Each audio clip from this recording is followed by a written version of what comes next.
नमस्कार प्रिय छात्रों। हमने पूर्ववर्ती व्याख्यानों में हिंदू धर्म और मुस्लिम धर्म के विवाह के बारे में चर्चा की थी। आज हम ईसाई विवाह के बारे में चर्चा करेंगे।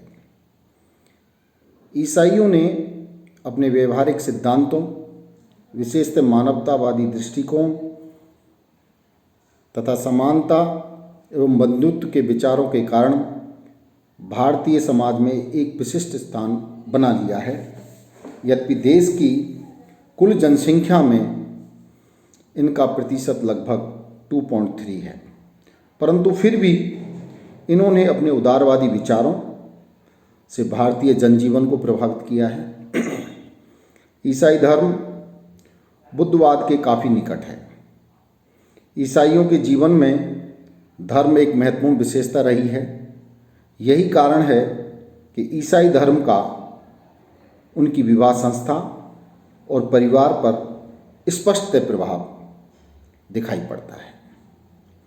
ईसाई धर्म के अनुयायी मुख्यतः 2 संप्रदायों में बटे होते हैं। एक होता है कैथोलिक, दूसरा होता है प्रोटेस्टेंट। ईसाइयों में ब्रह्मचर्य एवं नैतिकता पर विशेष जोर दिया गया है। भारत में ईसाइयों में विवाह धार्मिक आदेशों के अनुरूप है। ईसाई धर्म में विवाह के संबंध में 2 प्रकार की विचारधाराएं पाई जाती हैं। प्रथम विचारधारा स्त्री को दूर रखने के आदर्श से संबंधित है। सेंट पॉल ने बताया कि मनुष्य के लिए ये बेहतर है कि स्त्री को स्पर्श ना करे। आगे आपने कहा है कि मैं अविवाहितों और विधवाओं से कहता हूँ कि वे उनके लिए अच्छा है कि वे मेरे समान अविवाहित जीवन व्यतीत करें। सेंट पॉल ने स्त्री को धर्म कार्य और मोक्ष मार्ग में बाधक माना है। व्यक्ति को ब्रह्मचार्य जीवन बिताना चाहिए और विवाह नहीं करना चाहिए। दूसरी विचारधारा के अनुसार ईश्वर की इच्छा और आज्ञा माना है, यानी विवाह को क्या माना है? ईश्वर की इच्छा और आज्ञा माना है। सेंट पॉल ने कहा, सेंट पॉल कहते हैं कि मनुष्य को स्त्रियों के स्पर्श से बचना चाहिए, परंतु फिर भी अनुचित यौन संबंध रोकने के लिए प्रत्येक पुरुष को अपनी पत्नी और प्रत्येक स्त्री को अपना पति होना चाहिए। आगे आपने बताया यदि अविवाहित और विधवाओं संयम नहीं रख सकती तो पाप करके जलने की अपेक्षा विवाह करना उपयुक्त है। डॉक्टर कैलाश नाथ शर्मा के अनुसार ईसाई धर्म में नैतिकता पर प्रारंभ से ही जोर दिया गया है। यौन संबंधों को किसी भी रूप में स्थापित करके उत्तम जीवन के लिए गलत समझा गया है। विवाह केवल ऐसी स्थिति में ही करना उचित समझा है जब कोई व्यक्ति अपनी यौन प्रवृत्तियों को नियंत्रित नहीं कर सकता हो। ये विचार धीरे धीरे इतने दृढ़ होते गए कि मनुष्य जीवन की पूर्णता के लिए अविवाहित रहना ही एक आदर्श बन गया और विवाह को मनुष्य की निर्बलताओं का केवल सबसे अच्छा हल मान लिया गया। अब यह धारणा बदल चुकी है। आजकल ईसाइयों में विवाह आवश्यक माना जाता है। प्रोटेस्टेंट संप्रदाय के विकास के फलस्वरूप ईसाइयों में विवाह संबंधी धारणा में परिवर्तन आया है। इस संप्रदाय के अनुसार परिवार की स्थापना ईश्वर की इच्छा के अनुरूप ही है। विवाह परिवार की स्थापना के लिए आवश्यक है। विवाह किसी भी रूप में पाप अधार्मिक नहीं है। ईसाइयों में विवाह को केवल यौन इच्छाओं की पूर्ति और संतान उत्पत्ति का साधन नहीं माना गया है। विवाह एक ऐसी सामाजिक संस्था है जिसके माध्यम से पति पत्नी में शारीरिक, मानसिक और आध्यात्मिक संबंध स्थापित होते हैं। विवाह संबंधी इन्हीं विचारों से प्रभावित होकर अनेक पादरी विवाह करने लगे। आजकल ईसाइयों में विवाह को जीवन के विभिन्न दायित्वों को निभाने की दृष्टि से आवश्यक माना गया है। जहां मुस्लिम को यौन संतुष्टि का ही एक प्रधान साधन माना जाता है, मुस्लिमों में क्या है, मुस्लिम विवाह को यौन संतुष्टि का प्रधान साधन माना जाता है, वहाँ ईसाइयों में इसके अतिरिक्त पवित्र दायित्वों की पूर्ति पर विशेष जोर दिया जाता है। क्रिश्चियन बुलेटिन में ईसाई विवाह को इस प्रकार परिभाषित किया गया है, यानी विवाह समाज में एक पुरुष और एक स्त्री के बीच एक समझौता है जो साधारणतः संपूर्ण जीवन के लिए होता है और इसका उद्देश्य यौन संबंध, परस्पर सहयोग और परिवार की स्थापना करना है। परिभाषा के स्पष्ट होता है कि विवाह एक समझौता है, परंतु साथ ही इसे एक ऐसा समझौता माना है जो आजीवन चलता रहता है। पादरी के अनुसार ईसाई विवाह एक समझौता, यह तथ्य विवाह के अवसर पर पादरी द्वारा उच्चारित इन शब्दों से प्रकट होता है, तुम अब पति पत्नी केवल औपचारिक संविदा में संयुक्त नहीं हुए हो, अपितु विवाह संस्कार से पवित्र बंधन में बन गए, यानी विवाह संस्कार से पवित्र बंधन में बन गए हो।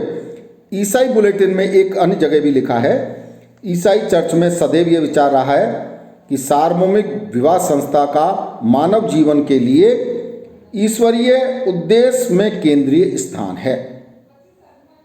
इस प्रकार ईसाई विवाह में कुछ मात्रा में धार्मिक गुण भी मौजूद हैं। यद्यपि ईसाइयों में वैवाहिक समझौता जीवन भर के लिए होता है, परंतु यदि कोई पक्ष इससे असंतुष्ट हो तो विशेष परिस्थितियों में इसे समाप्त भी किया जा सकता है। अब ईसाई विवाह के उद्देश्य क्या है? पहला है यौन संबंध। व्यक्ति के जीवन यानी व्यक्ति के पवित्र जीवन व्यतीत करने के लिए विवाह द्वारा यौन इच्छाओं की पूर्ति करना आवश्यक है। इससे समाज में व्यभिचार नहीं फैलता और समाज में निरंतरता बनी रहती है। दूसरा है पारस्परिक सहयोग। विवाह पति पत्नी में न केवल सहयोगी संबंधों को जन्म देता है, बल्कि उनके संबंधों में स्थिरता लाता है।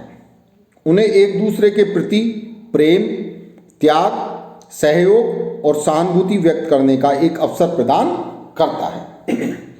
विवाह एक ऐसा बंधन है जो प्रत्येक परिस्थिति में उन्हें एक दूसरे के साथ देने के लिए प्रेरित करता है। और तीसरा है परिवार की स्थापना। संतानोत्पत्ति द्वारा ईसाई लोग ईश्वर की रचनात्मक क्रियाओं में भाग लेते हैं और बच्चों के लालन पालन द्वारा वे ईश्वर की पालन शक्ति को प्रतिबिंबित करते हैं। स्पष्ट है कि समाज द्वारा सर्वस्वीकृत साधन विवाह द्वारा ही संतानोत्पत्ति, परिवार की स्थापना और बच्चों की उत्तमता से पालन पोषण किया जा सकता है। और चौथा है पवित्र जीवन का विकास। इसे विवाह का एक उद्देश्य माना गया है। विवाह पति पत्नी को पवित्र जीवन व्यतीत करने के सुअवसर प्रदान करता है।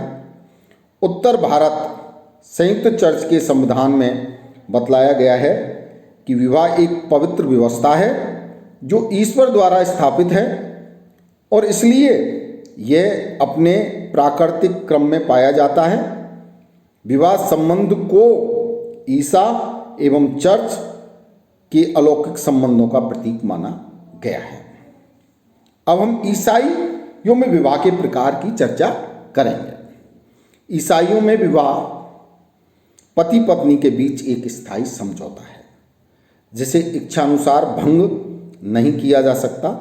ईसाइयों की धार्मिक मान्यताएं उन्हें बहु विवाह की आज्ञा नहीं देती। उनमें एक विवाह का ही सर्वमान्य सामाजिक नियम पाया जाता है।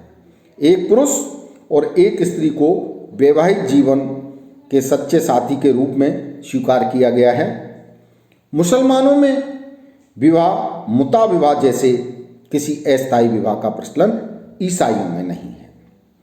ये लोग विवाह को स्थिरता प्रदान करने के पक्ष में रहे हैं, इससे जीवन पर्यंत का संबंध मानते हैं। विवाह करने की दृष्टि से ईसाइयों में विवाह के दो प्रकार प्रचलित हैं। पहला है धार्मिक विवाह। ऐसे विवाह का निर्धारण साधारणतः लड़के और लड़की के माता पिता या परिजनों द्वारा होता है। ऐसे विवाह का किसके द्वारा होता है? लड़के लड़की के माता पिता या उनके परिजनों द्वारा होता है। ये विवाह गिरजाघर में संपन्न किए जाते हैं।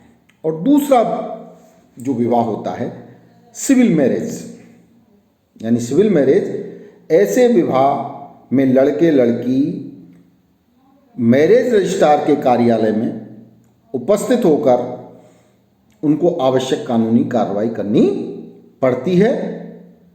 ईसाइयों में सिविल मैरिज की अपेक्षा आज भी धार्मिक विवाह होते हैं। इस प्रकार ईसाइयों के विवाह दोनों प्रकार के होते हैं, तो धार्मिक है और एक सिविल मैरिज है। धन्यवाद।